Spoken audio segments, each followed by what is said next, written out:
Picture a land of golden sands and a life-giving river. This is ancient Egypt, a civilization that flourished for over 3,000 years.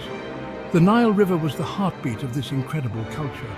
It flooded yearly, leaving behind rich soil for crops. This predictable cycle allowed the Egyptians to build a stable society. They didn't have to worry about food. Instead, they could focus on art, religion, and grand building projects. Egypt was known as the Two Lands. Upper Egypt was in the south, where the land was higher. Lower Egypt was in the north, in the Nile Delta. These two regions were united under one ruler. This ruler was known as the Pharaoh. The word Pharaoh means great house. It refers to the palace where the ruler lived. Over time, it came to mean the ruler himself. The ancient Egyptians were master builders and record keepers. They left behind massive monuments and detailed writings. These help us understand their world today.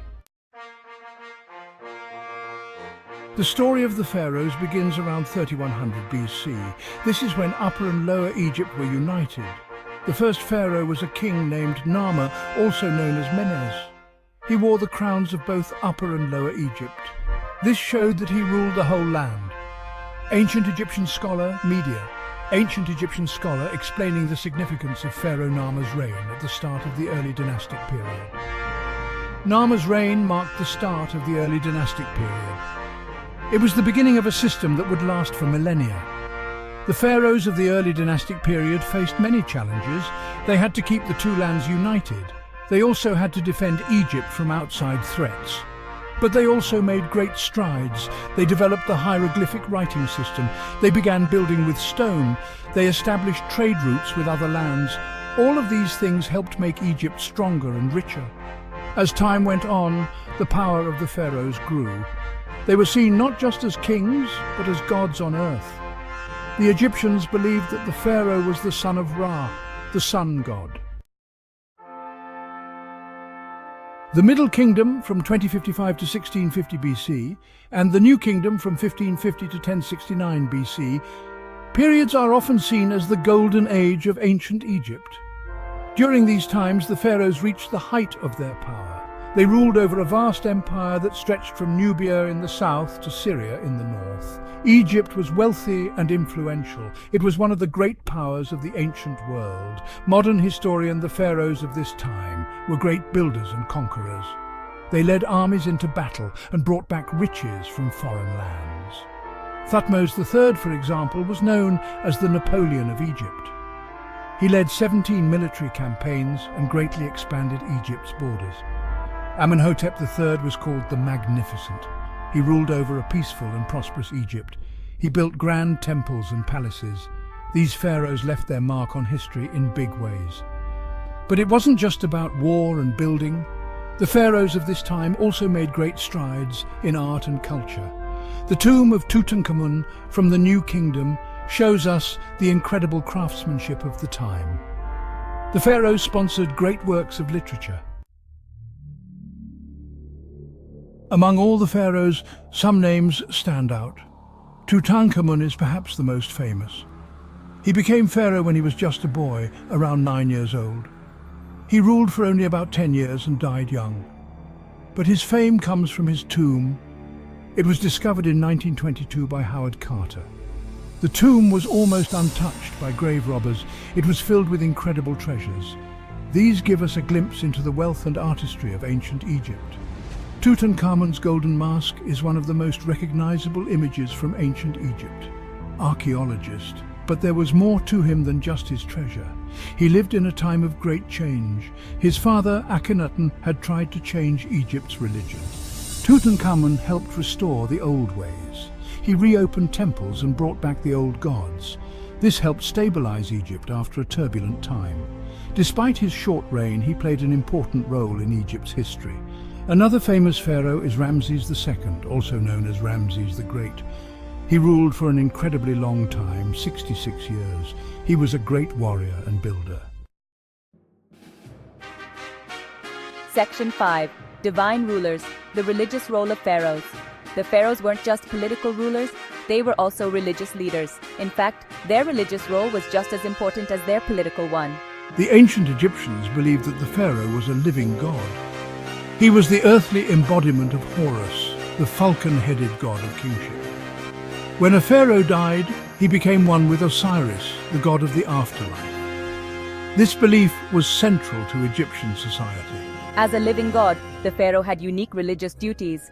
He was the chief priest of every temple in Egypt. In theory, only he could communicate directly with the gods. In practice, he delegated most religious duties to high priests, but on important festivals, the pharaoh would perform rituals himself. These rituals were believed to keep the universe in balance. If the pharaoh didn't perform them, chaos might overtake order.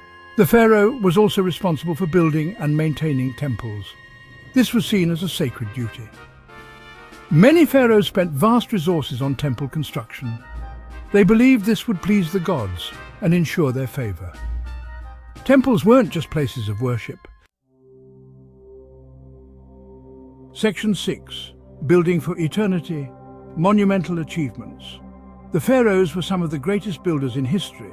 The most famous of these are the pyramids. The Great Pyramid of Giza was built for Pharaoh Khufu around 2560 BC. It was the tallest man-made structure for over 3,800 years. But the pharaohs built more than just pyramids.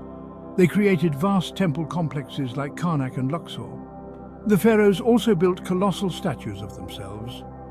The most famous are the colossi of Memnon. Section 7. Daily life in the royal court. Life in the pharaoh's court was luxurious but also highly structured. The pharaoh lived in vast palaces, surrounded by servants and officials. Every aspect of the pharaoh's life was governed by ritual. From the moment he woke up to when he went to sleep, his day was carefully planned. Even simple acts like washing and dressing became ceremonial events. The pharaoh was rarely alone. He was always surrounded by attendants, guards, and advisors. The pharaoh's family played important roles in the court. The great royal wife, or chief queen, often had significant political influence. Some, like Nefertiti, wife of Akhenaten, were almost as powerful as the pharaoh himself. Royal children were educated to take on important roles. Princes might become army commanders or high priests. Princesses often married foreign rulers to cement diplomatic alliances. The royal family was key to maintaining the pharaoh's power. The court was also filled with high officials and nobles. These included the vizier, who was like a prime minister. There were also treasury officials, military commanders, and high priests. Many of these positions were hereditary. Families passed them down from father to son. Section 8. The decline of pharaonic power. The power of the pharaohs wasn't constant throughout Egyptian history. There were periods of strength and periods of weakness. The Old Kingdom ended in a time of chaos called the First Intermediate Period. The Middle Kingdom was followed by the Second Intermediate Period. During these times, the power of the pharaohs was greatly reduced. Local governors, called nomarchs, gained more independence. Sometimes Egypt split into separate kingdoms. Even during the New Kingdom, when Egypt was at its height, there were signs of trouble. The priesthood of Amun became increasingly powerful. They owned vast amounts of land and wealth. Some high priests of Amun became almost as powerful as the pharaoh. This led to conflicts between the palace and the priesthood. It weakened the pharaoh's absolute authority. Some pharaohs, like Akhenaten, tried to break the power of the priests. But these efforts usually failed in the long run. External threats also challenged the pharaoh's power. Egypt faced invasions from various peoples. The Hyksos took over Lower Egypt for a time. The Sea Peoples attacked during the reign of Ramses III. Section 9. Foreign Conquest and the End of an Era. The final decline of the pharaohs came with foreign conquest. In 525 BC, the Persian king Cambyses conquered Egypt. This marked the end of native Egyptian rule. The Persians became the new pharaohs. They tried to rule in the Egyptian style, but they were seen as foreign oppressors. There were several rebellions against Persian rule. Sometimes, native Egyptian pharaohs managed to regain control for short periods.